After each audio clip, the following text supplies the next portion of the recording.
সবাইকে আমন্ত্রণ beyond the গ্যালারিতে। শনি থেকে বৃহস্পতি সপ্তাহে 6 দিন আমরা হাজির হই ক্রীড়াঙ্গনের সমসাময়িক ঘটনা প্রবাহ নিয়ে।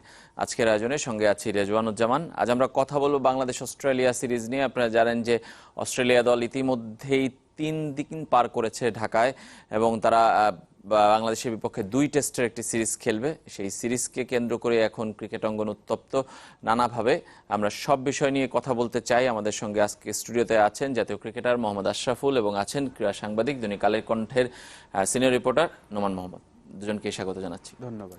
দর্শক, আপনারাও চাইলে অংশ নিতে পারেন। ফোন করুন 0255029704 থেকে 06 এই নম্বরগুলোতে। আমরা আশরাফুলকে দিয়ে শুরু করতে চাই যে আশরাফুল, সিরিজের উত্তেজনা কিন্তু শুরু হয়ে গেছে কালকে থেকে। যদিও প্রস্তুতি ম্যাচ হওয়ার কথা ছিল, কিন্তু তা হবে না এক প্রকার নিশ্চিতই বলা চলে। সেটা বাদ দিলে আসলে ক্রিকেটীয় আবহাওয়াটা তৈরি হয়েছে কিনা আপনার কি মনে হয়? অবশ্যই আপনার 2006-এও কিন্তু অস্ট্রেলিয়া যখন ট্যুর করেছিল তখন তারা স্ট্রেট টেস্ট ম্যাচ খেলেছে। যদিও এবার একটু ডিফারেন্ট, কারণ এখানে আসার আগে তারা অলরেডি 1-1.5 সপ্তাহের মতন ডারউইনের প্র্যাকটিস করেছে এবং ম্যাচও খেলে এসেছে কয়েকটা। স্মিথের ইন্টারভিউ দেখলাম যে আসলে প্র্যাকটিস ম্যাচটা না খেললেও অতটা সমস্যা হবে না তাদের। কিন্তু তারপর আমি ব্যক্তিগতভাবে মনে করি যে যদি আমরা ভালো ক্রিকেট খেলতে পারি সমস্যা একটা হবে অস্ট্রেলিয়ার, কারণ ডারউইনের উইকেট এবং আমাদের উইকেট অলমোস্ট সেম না, ডিফারেন্ট অবশ্যই আছে। যদিও তারা হয়তো আশা বলছে যে প্রায় কাছাকাছি, কিন্তু তাদের উইকেটটা আসলে ড্রপ উইকেট, আমাদেরটা কিন্তু ড্রপ উইকেট না। তো তারপরে আমি বলবো যে আমাদেরও সিলেকশন নিয়ে একটু সমস্যা ছিল, যে মমিনুল টিমের বাইরে ছিল, আবার ফিরে এসেছে মোসাদ্দেকের ইনজুরির কারণে। ওভারঅল আমি মনে করি যে আমরা ক্রিকেটটাও ভালো খেলছি। Bangladesh team recently test cricket আমরা ভালো খেলছি আমাদের হোম কন্ডিশনে। ওভারঅল সবকিছু মিলে মনে হয় যে একটা ভালো সিরিজই হবে। নোমান ভাইয়ের কাছে একটু জানতে চাই যে প্রস্তুতি ম্যাচ হওয়া না নিয়ে স্টিভেন স্মিথ যতটা বলতে পারছেন আসলে সত্যি কি তাই? কারণ তারা সেরকম একটা প্ল্যান করে এসেছিল এবং বেশ কিছুদিন আগেই কিন্তু এসেছিল। 27 তারিখ টেস্ট এবং তা প্রায় 8 থেকে 9 দিন আগে ঢাকায় এসেছে এবং প্র্যাকটিস ম্যাচটা তারা চেয়েছিল খেলতে, হচ্ছে না শেষ পর্যন্ত, এমনটাই ধারণা। আর মুমিনুলের ইস্যুটাও বাংলাদেশ দলকে আসলে কতটা ফেলবে প্রেসারে? মুমিনুলের ইস্যুটা আমরা একটু পরে কথা বলবো, কারণ আমরা একটু নাজমুল হাসান পাপন কথা বলেছেন মুমিনুলের ইস্যুতে, সেটা একটু দর্শকদের শুনিয়ে নিয়ে আলোচনা করতে চাই। তার আগে একটু প্রস্তুতি ম্যাচের ইস্যুটা আপনি যদি বলেন। আসলে যেমনটা বলবো, অস্ট্রেলিয়া অবশ্যই আমি নিশ্চিতভাবেই জানি যে তারা আসলে প্রস্তুতি ম্যাচটা খেলতে চেয়েছিল। খেললে তাদের জন্য আসলে অনেক ভালো হতো। এখন সিচুয়েশনটা এমন হয়েছে যে ম্যাচটা হবে না। সো দ্যাটস ওয়াই আসলে স্টিভেন স্মিথ বলছেন যে আসলে আমাদের না খেললেও আমাদের খুব একটা সমস্যা নেই। এটা টিপিক্যাল অস্ট্রেলিয়ান কথা। এখন স্টিভেন স্মিথ ক্যাপ্টেন হিসেবে তার বলতে পারেন না যে প্র্যাকটিস ম্যাচ না খেলে আমাদের বিরাট ক্ষতি হয়ে গেছে, এটা তো বলা সম্ভব না। কিন্তু তাদের জন্য খেললে ভালো হতো। আমরা যেটা বলবো যে বাংলাদেশের জন্য বরং উল্টো দিক থেকে ভালো হয়েছে, তারা ওই সুযোগটা পায়নি। এবং 2006-এর সঙ্গে যদি এখন কম্পেয়ার করেন, ওই অস্ট্রেলিয়া এই অস্ট্রেলিয়া নেই, আবার ওই বাংলাদেশ এই বাংলাদেশ নেই। মানে আমি রিভার্স ওয়েতে বলছি, ওই অস্ট্রেলিয়ার চেয়ে অস্ট্রেলিয়া অনেক দুর্বল হয়েছে, ওই বাংলাদেশের চেয়ে বাংলাদেশ অনেক স্ট্রং হয়েছে। সো দ্যাটস ওয়াই প্রস্তুতি ম্যাচটা যখন হয়নি তখন কিন্তু দুই দলের দূরত্বটা আরো কমে গেছে, গ্যাপটা আরো কমে গেছে এবং বাংলাদেশের সম্ভাবনার পাল্লাটা কিন্তু আরো বেশি। এবং এই দুই দলের পার্থক্য নিয়ে কিন্তু আজকে অস্ট্রেলিয়ার কোচ ড্যারেন লিম্যান কথা বলেছেন সংবাদ মাধ্যমে। কিছুক্ষণ আগেই তিনি মিরপুর স্টেডিয়ামে কথা বলেছেন। আমরা একটু ড্যারেন লিম্যান অস্ট্রেলিয়ান কোচ তার কথাটি শুনে আসতে চাই, তারপর আলোচনায় ফিরবো। We've got to actually get back up the rankings, as you said. So the challenge for us is to play well. It's not going to be an easy test series. There's no doubt about that. They've got some really good players. So we can't worry about rankings. We can worry about this game at Dhaka and then obviously Chittagong. That's all we focus on. And then we worry about what's coming after that. But at the moment, live in the present and everything else looks after itself. আমরা শুনছিলাম Darren লিম্যানের কথা, Australian head coach, এবং তিনি বলছিলেন যে সিরিজটা খুব সহজ হবে না। ঢাকা এবং চিটাগাংকে কেন্দ্র করে ফোকাস করছেন তারা। সবার মুখে এই একই কথা যে অস্ট্রেলিয়া এই সিরিজটা সহজ হবে না। এটা কি বাংলাদেশের বদলে যাওয়ার কারণেই, নাকি কন্ডিশনটা একটা বড় কারণ, নাকি অস্ট্রেলিয়া দলের শক্তি কমেছে? কোন কারণটায় আসলে সবাই এক কথাই বলছেন? সবকিছু মিলে আসলে যেটা নোমান ভাই বলছে যে 2006-এর অস্ট্রেলিয়া এবং 11 বছর পরে অস্ট্রেলিয়া টিম আপনি যদি দেখেন, এই টিমের মধ্যে কিন্তু ভালো ভালো ক্রিকেটার আছে, কিন্তু হয়তো আমরা সবাই 15 জনের নাম বলতে পারবো না। কিন্তু 2006-এর অস্ট্রেলিয়া টিমের ম্যাক্সিমাম প্লেয়ার 11 জনের নামই কিন্তু আমরা সবাই বলতে পারতাম, কারণ সবাই সুপারস্টার ছিল সেদিক দিয়ে। এবং আমাদের টিমটা আমরা লাস্ট 11 বছর ধরে অসাধারণ ইমপ্রুভ করেছে। রিসেন্টলি যারা খেলছে ম্যাক্সিমাম প্লেয়ারই কিন্তু তারাও কিন্তু 11 বছর ধরে ইন্টারন্যাশনাল ক্রিকেট খেলছে, তামিম, সাকিব, মুশফিক। তো ওভারঅল এবং রিসেন্টলি আমাদের হোম কন্ডিশনে আমরা লাস্ট 3 ইয়ার্স সব ফরম্যাটেই ভালো ক্রিকেট খেলছি। সেই কারণেই এবং লাস্ট অস্ট্রেলিয়া যদি 13টা টেস্ট ম্যাচ চিন্তা করে যে উপমহাদেশে তাদের কিন্তু রেকর্ডটা অতটা ভালো ভালো না, না। মাত্র একটা টেস্ট উইন করেছে। তো এই কারণেই আসলে অস্ট্রেলিয়া সবাই ভাবছে যে আসলে এই সিরিজটা এতটা সহজ হবে না অস্ট্রেলিয়ার জন্য। নোমান ভাই, মানে মুখের কথাই শুধু নাকি স্টিভেন স্মিথ, ড্যান লিম্যান প্রত্যেকটা প্লেয়ারই যেমনটা বলছেন, হ্যান্ডস কমও কালকে বলেছেন, মানে আপনার কাছে কি মানে মুখের কথা নাকি আসলে সত্যি বাংলাদেশকে তারা সেই সমীহটা করছে? অবশ্যই করছে। এখন আর ওই মুখের কথার দিন আসলে নেই, কারণ বাংলাদেশ এখন এটা প্রুফ করছে, সব ফরম্যাটে প্রুফ করছে। দেশে মাটিতে আমরা লাস্ট টেস্ট সিরিজে আমরা ইংল্যান্ডকে হারিয়েছি, বিদেশে আমরা লাস্ট টেস্টে শ্রীলঙ্কাকে হারিয়েছি। এখন অস্ট্রেলিয়া মতো একটা প্রফেশনাল ক্রিকেট টিম, অস্ট্রেলিয়া না যে কোনো টিমের ক্ষেত্রে এসে বাংলাদেশকে খুব লাইটলি নেবেন, সেই সুযোগটাই আর নেই।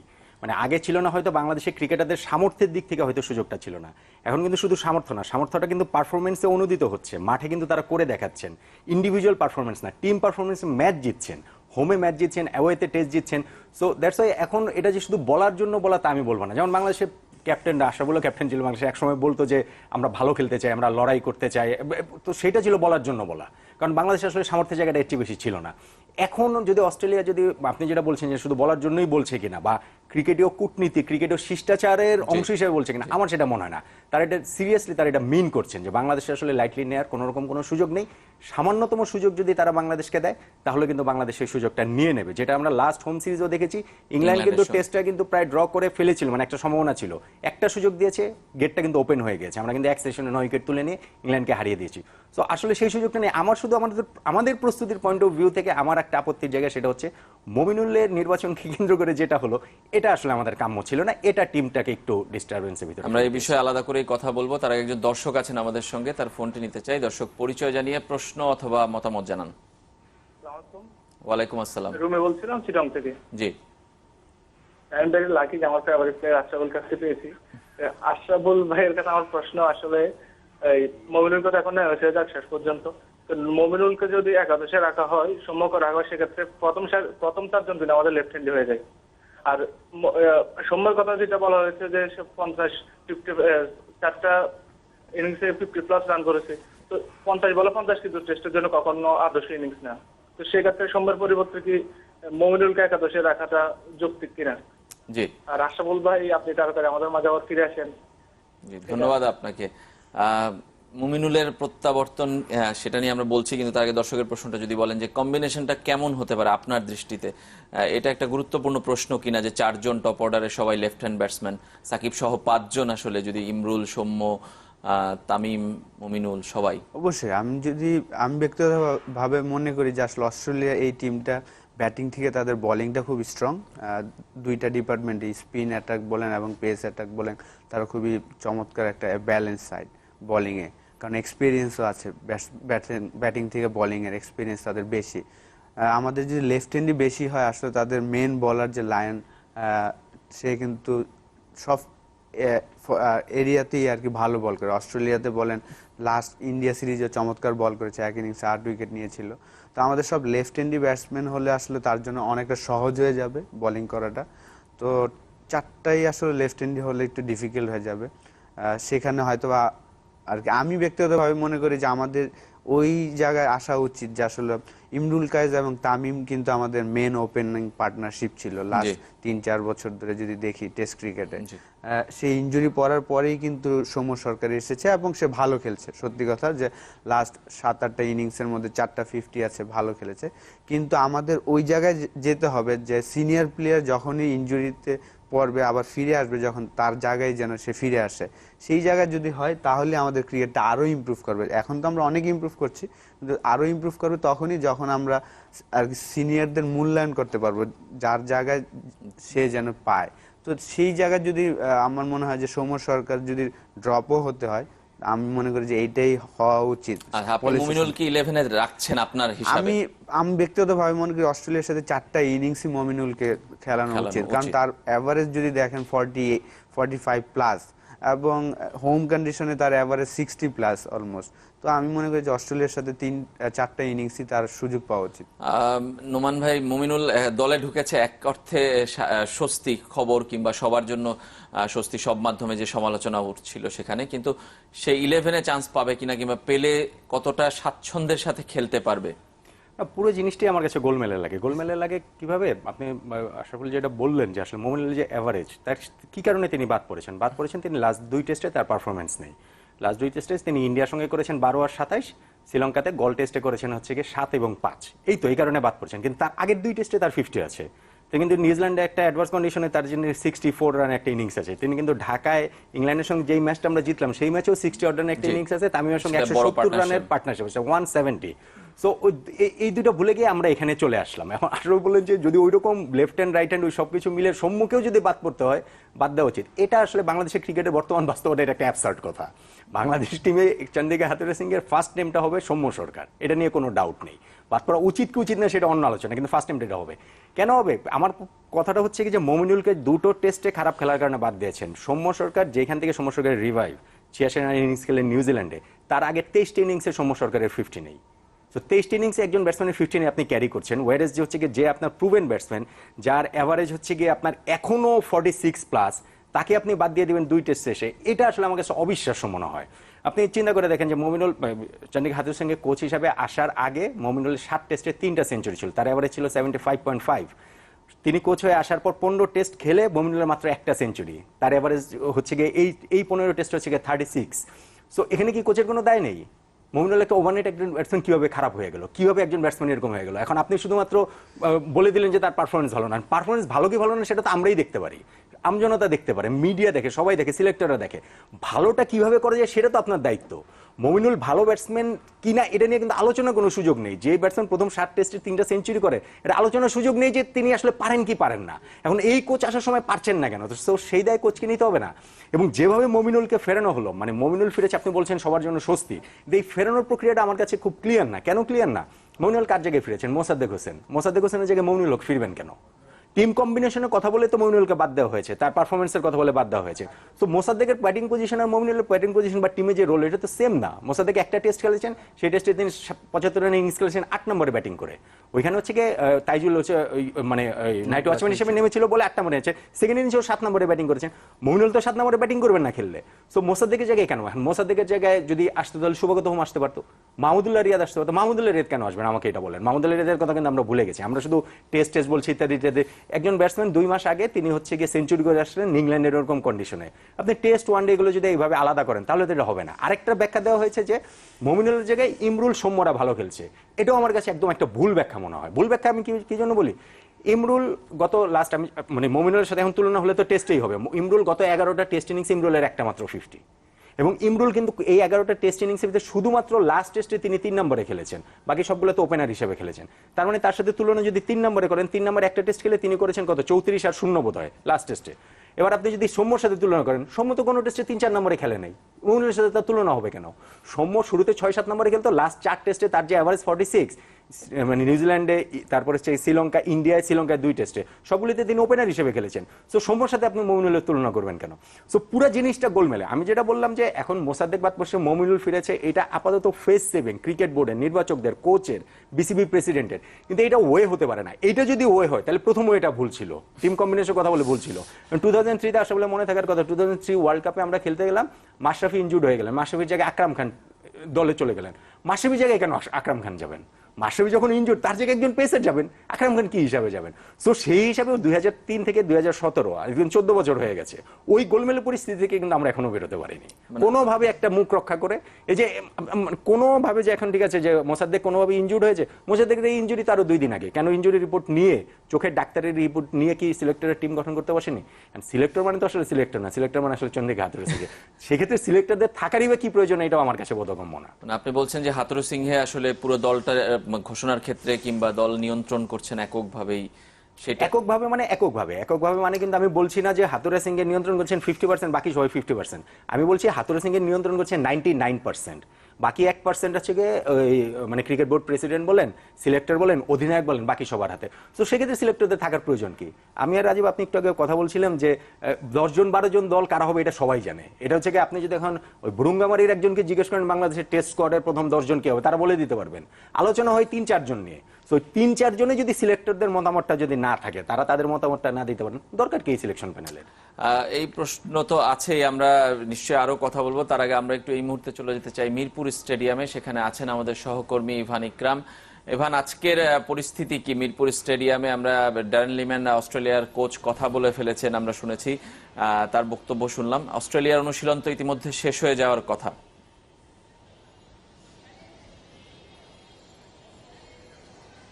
হ্যাঁ রেজওয়ান, এখন হয়তো আমার চারপাশে বেশ ঝকঝকে রোদ দেখছেন, কিন্তু অস্ট্রেলিয়ার আজকের পরিস্থিতি অনুশীলনের সেটা এই রোদ দিয়ে ঠিক বোঝানো যাবে না। বৃষ্টি ছিল, বৃষ্টির বাগড়া ছিল, এবং অস্ট্রেলিয়ানরা আসলে পুরোপুরি যে তাদের যে অনুশীলন যে সময়সীমা 10টা থেকে 3টা পর্যন্ত, পুরো সময় 10টা থেকে 1টা পর্যন্ত দুপুর, সেটা তারা করেননি। তারা 1 ঘন্টা যে অনুশীলন সেটি কমিয়ে ঠিক 12টা পর্যন্ত অনুশীলন করেছে অস্ট্রেলিয়া দল, এবং তারপর ড্যারেন লিম্যান কথা বলেছে, আপনারা শুনেছেন, দর্শকরা শুনেছেন, এবং তারপর তারা এর মধ্যেই স্টেডিয়াম ছেড়ে চলেও গেছেন। বাংলাদেশ দল আসবে দুপুর 2টো থেকে, তাদের অনুশীলনের কথা রয়েছে। এবং যে অনুশীলনের যে ব্যাপার যেটা বলছিলাম, যে বৃষ্টির বাগড়া, সেই বৃষ্টির বাগড়া কিন্তু আসলে আরো বেশি শঙ্কায় ফেলেছে যে প্রস্তুতি ম্যাচটি প্রায় এখন অনিশ্চিত।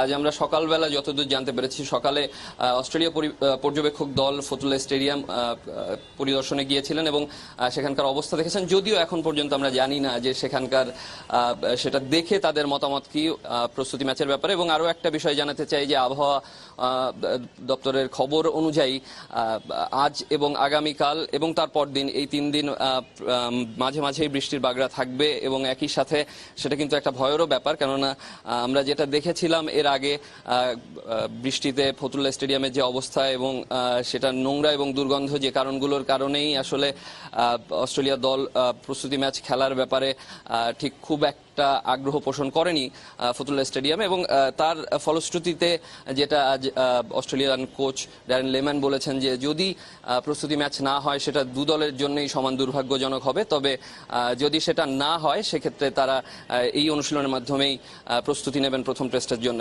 রেজন, ইভান, আপনাকে ধন্যবাদ আমাদের সঙ্গে যোগ দেবার জন্য। প্রস্তুতি ম্যাচ এক অর্থে অনিশ্চিতই বলতে হবে, আনুষ্ঠানিক ঘোষণাটুকু বাকি যে হচ্ছে না কালকে থেকে খেলাটি। এবং লিম্যানের কথা যেটা আমাদের সহকর্মী ইভান বলছিলেন যে 2 দলের জন্যই দুর্ভাগ্যজনক হবে। অস্ট্রেলিয়ার কথা যদি একটু বলি, আমরা বাংলাদেশের এই সমস্যাগুলো, মুমিনুলের ইস্যুটাকে কেন্দ্র করে, সেটা আসলে অস্ট্রেলিয়ার জন্য এক ধরনের বাড়তি অ্যাডভান্টেজ কিনা, বা আমাদের দলের মধ্যে এক ধরনের সমস্যা আছে সেটা তারা জানতে পারছে এবং তারা সেটাকে পুঁজি করতে পারবে কিনা, কিংবা মুমিনুলও আসলে কতটা স্বাচ্ছন্দ্যে খেলতে পারবে যদি একাদশে সুযোগ পায়।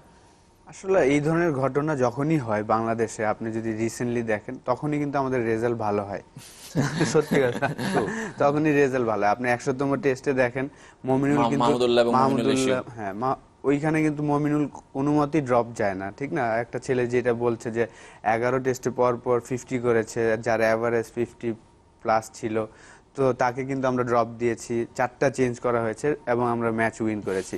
তো এই ধরনের ঘটনা হচ্ছে, আমাদের রেজাল্ট কিন্তু সবসময় আমাদের পরেই আসছে। তো আমার মনে হয় না যে অতটা সমস্যা হবে, কারণ আমাদের প্লেয়াররা অনেক সিরিয়াস, যারা খেলছে সিনিয়র যারা, তারা তাদের দায়িত্বটা জানে কিভাবে করতে হবে এই জিনিসগুলা, এবং একটা গেম প্ল্যান তো থাকবেই। তো আমার মনে হয় না একটা এই জিনিসটা না হলে ভালো হতো, কারণ আমরা নিউজিল্যান্ডে দেখেছি যে আমরা 22 জন 23 জনকে নিয়ে গিয়েছিলাম।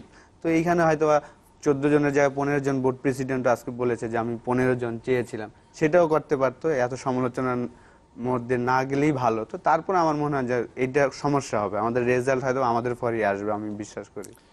নোমান ভাই, যেটা বোর্ড প্রেসিডেন্টও বলেছেন, বারবারই বোর্ড প্রেসিডেন্টের কথা আসছেন, তাকে হস্তক্ষেপ করতে হচ্ছে। হয়তো বাংলাদেশ দল বারবারই ভালো খেলছে, এটা নিয়ে কোনো সন্দেহ নেই, আমরা বিভিন্ন সিরিজেই এর প্রমাণ দেখেছি। বোর্ড প্রেসিডেন্ট যেখানে হস্তক্ষেপ করেছেন সেখানে কিন্তু বাংলাদেশ ভালো খেলেছে, যে কোনোভাবেই হোক। কিন্তু এই ধারাবাহিকতা কিংবা এই ট্রেডিশনটা আসলে ভালো কিনা? মোটেই ভালো না। কারণ হচ্ছে কি, ইংলিশ লিগের জাস্ট খেলা শুরু হলো, ম্যানচেস্টার ইউনাইটেড পরপর 2 ম্যাচে 4-0 গোলে জিতেছেন। তাদের coach Jose Moreno second match জেতার পরে বলেছেন যে আমি খুবই খুশি, বাট আমি এমন সিচুয়েশন দেখতে চাই বলে আবার তিনি বলেছেন না, আমি আসলে দেখতে চাই না, কিন্তু এমন সিচুয়েশন হবে যেখানে আমার টিম পিছিয়ে থাকবে, তখন আমরা ঘুরে দাঁড়াতে পারি কিনা, ওই সিচুয়েশনে কিভাবে আমরা রিঅ্যাক্ট করি। এখন মনে করেন যে হয়েছে, আমাদের বারবার এরকম হয়েছে, আইসিএলে আমাদের প্লেয়াররা যখন চলে গেছে, পরের ম্যাচে আমরা জিতেছি, এরকম নানান সময় যখনই বিতর্কিত ইস্যু হয়েছে বাংলাদেশ ভালো খেলেছে, কিন্তু এইটা কিন্তু সাফল্যের রেসিপি হতে পারে না। আমার কিন্তু আশঙ্কার জায়গা হচ্ছে কি যে মানে হাতুরা সিং এর যে ডাইনেস্টিটা তৈরি করে যাচ্ছেন, তিনি চলে যাওয়ার পরে এটা কিন্তু হুড়মুড়িয়ে ভেঙে যাবে, এটার কিন্তু কোনো সাস্টেনেবিলিটি কিন্তু থাকছে না। মানে একটা প্রত্যেকটা জিনিসের তো একটা প্রসেস আছে। বাংলাদেশ তো কিন্তু ক্রিকেট বুকের বাইরে যে সবকিছুর বাইরে গিয়ে কিন্তু বাংলাদেশ কিছু করতে পারবে না। আমরা বারবার এরকম রেজাল্ট পাচ্ছি, তাহলে কি আমরা বারবার প্রতি সিরিজের আগে বা প্রতি ম্যাচের আগে যখন আমাদের খারাপ কন্ডিশন থাকবে আমরা ইচ্ছা করে একটা খারাপ সিচুয়েশন তৈরি করব? এটা তো হয় না, এটা তো হতে পারে না। আমরা রেজাল্ট পেয়েছি, কিন্তু যত রেজাল্ট আপনি পাবেন, আপনি যদি লং টার্মে যদি চিন্তা করেন সেভাবে এটা কন্টিনিউ করা সম্ভব না। কারণ আর মমিনুলের প্রতি যেটা করা হয়েছে সেটা আসলে অন্যায়। আমি বলবো যে বাংলাদেশের ক্রিকেট হিস্ট্রির সবচেয়ে বড় অন্যায়গুলোর একটা করা হয়েছে। সে এখন যেই প্রেশার নিয়ে খেলতে নামে, আমার বড় দুঃখের একটা জায়গা হচ্ছে যেই সিলেকশন প্যানেলে যেই দুজন বসে আছেন তাদের সাথে সেম জিনিসটা করা হয়েছে, কিন্তু আজকে এত বছর পরে এসে তারা ভুলে গেছেন যে 99-এ মিরাজুল্লাহ নান্নুর সাথে এই একই কাজ করা হয়েছে, প্রথম টেস্টের আগে হাবিবুল হাসান সুমনের সঙ্গে একই কাজ করা হয়েছে। তারপরে যে তারা তাদের ভয়েসটা ঠিকমতো রেজ করতে পেরেছেন কিনা, এটা হচ্ছে কি আমার ইয়ের জায়গা। এবং আমারও জানার বিষয় যে আসলে মুমিনুল আসলে কতটা স্বাচ্ছন্দ্যে খেলতে পারবে, এই উত্তরটা আমরা আপনার কাছে জানতে চাই এবং আশরাফুলের কাছেও জানতে চাই। একটা ছোট্ট বিরতি নিচ্ছি বিয়ন্ড দ্য গ্যালারিতে, ফিরবো একটু পরেই, সঙ্গেই থাকবেন।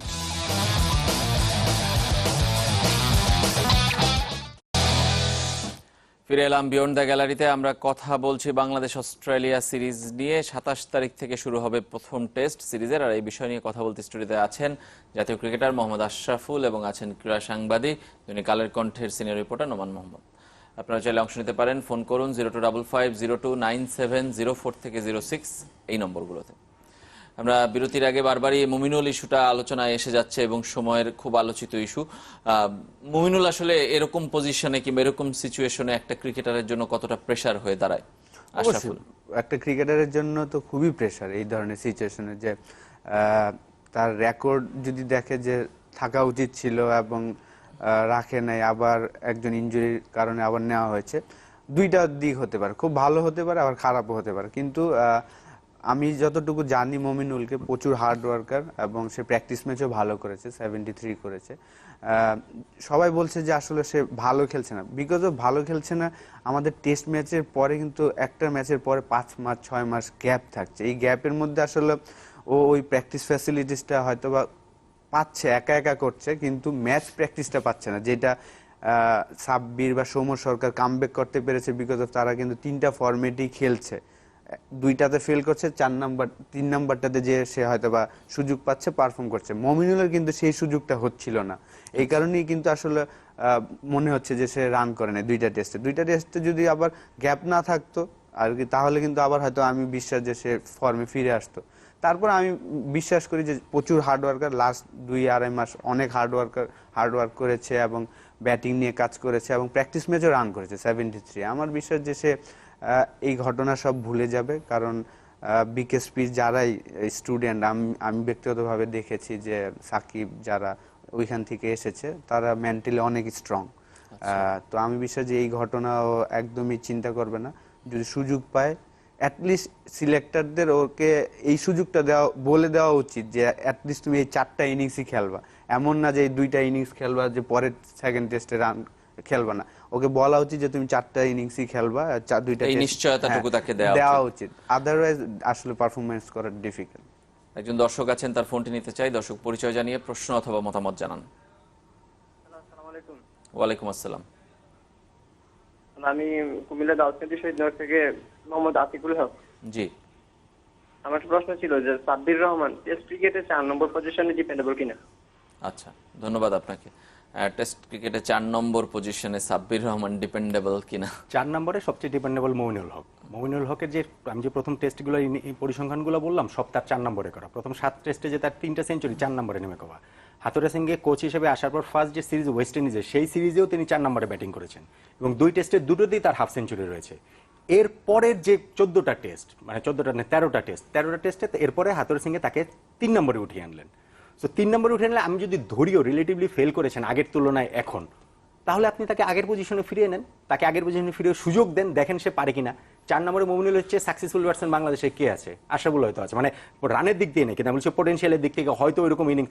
আপনি 4 নম্বরে এরকম একজন সাকসেসফুল ব্যাটসম্যান থাকতে আপনি কেন এক্সপেরিমেন্ট করবেন? যখন আপনি 3 নম্বরে মনে করেন পারছে না, আমি ধরলাম পারছে না, তার কথা আমি মেনে নিলাম, তখন আপনি 4 নম্বরে ফিরে তো দেখতে পারেন যে সে পারে কি পারে না।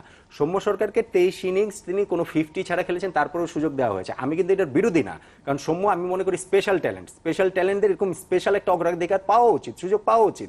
সো মমিনুল হক তো স্পেশাল ট্যালেন্ট, এবং মমিনুলকে স্পেশালিটি আরো বেশি কারণ তিনি টেস্টে হচ্ছে কি তারটা প্রমাণ করেছেন। বাংলাদেশের এখনকার যে ক্রিকেট আবহ, তাতে বাংলাদেশ ওয়ানডে প্লেয়ার পাবে, টি-20 প্লেয়ার পাবে, টেস্ট প্লেয়ার তো বাংলাদেশের জন্য পাওয়া খুব টাফ। বাংলাদেশের নতুন একজন ব্যাটসম্যান, যে নতুন একজন মানে ছেলে, কিশোর শিশু, যার বয়স 10 বছর, 12 বছর, 15 বছর, সে কেন টেস্ট ক্রিকেটার হইতে যাবে? কারণ সে কিন্তু ওয়ানডে ক্রিকেটার হতে যাবে, টি-20 ক্রিকেটার হতে হবে। এখানে নাম আসে, খ্যাতি আসে, যশ আছে, রঙিন পোশাকে খেলা হচ্ছে, টিভিতে দেখাচ্ছে, সবকিছু মিলে আছে। এখন হতে পারতো একজন মমিনুল হককে দেখে, কারণ মমিনুল হক তাদের সামনে হয়তো একটা ইন্সপিরেশন থাকে না, যে না কোনো কিছু না খেলেও, কোনো কিছু না করে শুধু টেস্ট খেলেও তারকা হওয়া যায়, বড় ব্যাটসম্যান হওয়া যায়, ব্রাডম্যান হওয়া যায়। তো সেই জায়গাটাও তো আমরা নষ্ট করে দিচ্ছি। পাকিস্তান ক্রিকেটে কিন্তু ইমরান খান আসার আগে পাকিস্তানে গ্রেট ফাস্ট বোলার কয়জন ছিল?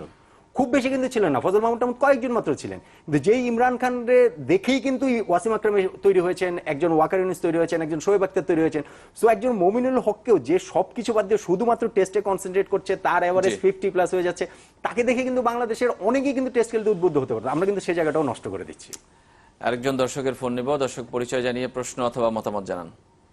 সালাম আলাইকুম, আমি নজরুল বলছিলাম রাঙামাটি থেকে। ওয়ালাইকুম আসসালাম। জি জি, আমি আশাফুল ভাইয়ের কাছে একটা প্রশ্ন করতে চাই। সেটা হলো যে ওনার আসলে পছন্দের একাদশটা সম্পর্কে একটু জানতে চাচ্ছিলাম আর কি। পছন্দের একাদশ আর কি 14 জন, যে 14 জন আছে তার মধ্যে হয়তো বা যদি স্পিন উইকেট তৈরি করা হয় তখন হয়তো তাইজুল আসবে, যদি স্পিন না হয় তখন হয়তো বা একটা সিম বোলার থাকবে। বেশি ডিফারেন্ট হবে না, যেহেতু মোসাদ্দেক নাই সেখানে হয়তো বা নাসির আসতে পারে। উইকেট কিপিং যদি মুশফিক করে তাহলে তো লিটন খেলবে না। যদি তো সহজ, কিন্তু একদম 11 জন করাটা বেশি কঠিন না। মমিনুলকে যদি রাখা হয় তাহলে হয়তোবা উইকেট কিপার লিটন, তারপর একটা পেস বোলার আর একটা স্পিনার। যদি স্পিন উইকেট তৈরি করানো হয় তাহলে হয়তোবা স্পিন, মানে মেহেদী হাসান মিরাজের সঙ্গে তখন আপনি তাইজুল হয়তো থাকতে পারেন। থাকতে পারে। এমনিতে আমরা একদমই শেষের দিকে চলে এসেছি। আশরাফুল, যদি বলেন এগিয়ে থাকবে কিংবা মানসিকতায় বাংলাদেশ সমানতালে লড়াই করবে অস্ট্রেলিয়ার সঙ্গে, সেটা তো অবশ্যই। এটাই বাংলাদেশের জন্য বড় পাওয়া কিনা, যে অস্ট্রেলিয়ার মতো একটা দলের সাথে আমরা সমানে থেকে আসলে নামতে পারছি দেশের মাটিতে সিরিজ। যদিও এটাই তো হওয়া উচিত। 17 বছর আমরা টেস্ট খেলছি, তো আমরা তো এই ইমপ্রুভমেন্টটাই তো হবে স্বাভাবিক। আরো আগে হতে পারলে ভালো হতো। তারপরে এখন আমরা যে স্টেজে এসেছি, আমরা যদি অস্ট্রেলিয়ার সাথে ভালো ক্রিকেট খেলতে পারি, লাইক ইংল্যান্ডের সাথে যেভাবে খেলেছি, এভাবে যদি খেলতে পারি তাহলে আমাদের ক্রিকেটটা আরো ইমপ্রুভ হবে আমি মনে করি। আমরা একদমই শেষ পর্যন্ত নোমান ভাইয়ের কাছ থেকে জানতে চাই যে এই মমিনুল ইস্যুতে সিনিয়র ক্রিকেটাররাও আমরা দেখেছি যে মমিনুলের পাশে দাঁড়িয়েছেন কিংবা এই প্রসঙ্গগুলো সামনে তুলে এনেছে। এটা কি আসলে দলকে কোনোভাবে উজ্জীবিত করবে কিনা? কোচ ইস্যু বলেন, সিলেক্টর বলেন কিংবা প্রেসিডেন্ট বলেন বাদ রেখে প্লেয়াররা নিজেরা কি আসলে এক হয়ে খেলতে পারবে কিনা? আপনার একদমই সংক্ষেপে। বাংলাদেশ আসলে কখন কিভাবে অ্যাক্টিভেট করে বোঝা বড় মুশকিল। তারপর আমি আশা করব নিশ্চয়ই বাংলাদেশ একতাবদ্ধ হয়ে সবাই মিলে খেলবে। এবং আশরাফুল যে কথা বলছেন ভালো ক্রিকেট খেলা, বা আপনি যেটা বলছিলেন যে মানসিকতায় আমরা এগিয়ে থেকে নামবো, আমার কাছে বাংলাদেশের ক্রিকেট এখন সেই অবস্থানে, আমার কাছে পার্সোনালি হচ্ছে কি বাংলাদেশ ক্রিকেট এখন যে কোনো টিমের সঙ্গে খেলবে এবং বাংলাদেশ জেতার লক্ষ্যে খেলবে। অস্ট্রেলিয়ার সঙ্গে 2 টেস্টের সিরিজে যদি বাংলাদেশ কোনো ম্যাচ না জিতে, 2টাতেই যদি হেরে যায়, তাহলে আমি খুবই অবাক হব। কিন্তু বাংলাদেশ যদি একটা টেস্ট জিতে অথবা ইভেন টেস্ট সিরিজও জিতে, আমি কিন্তু মোটেই অবাক হব না। বাংলাদেশ ক্রিকেট এখন সামর্থ্য সেই জায়গায় চলে গিয়েছে। ধন্যবাদ আপনাদের দুজনকে আমাদের স্টুডিওতে আসার জন্য। আমরাও আসলে অবাক হতে চাই না, আমরা চাই যে বাংলাদেশ এমন কিছু করে দেখায় যেটা স্বাভাবিক। বাংলাদেশ টেস্ট সিরিজে গত ইংল্যান্ডকে হারিয়েছে, শ্রীলঙ্কাকে হারিয়েছে টেস্ট ম্যাচে, সেই ধারাবাহিকতাটা এই সিরিজেও থাকুক। আমরা অবাক হতে চাই না। সবাই ভালো থাকবেন।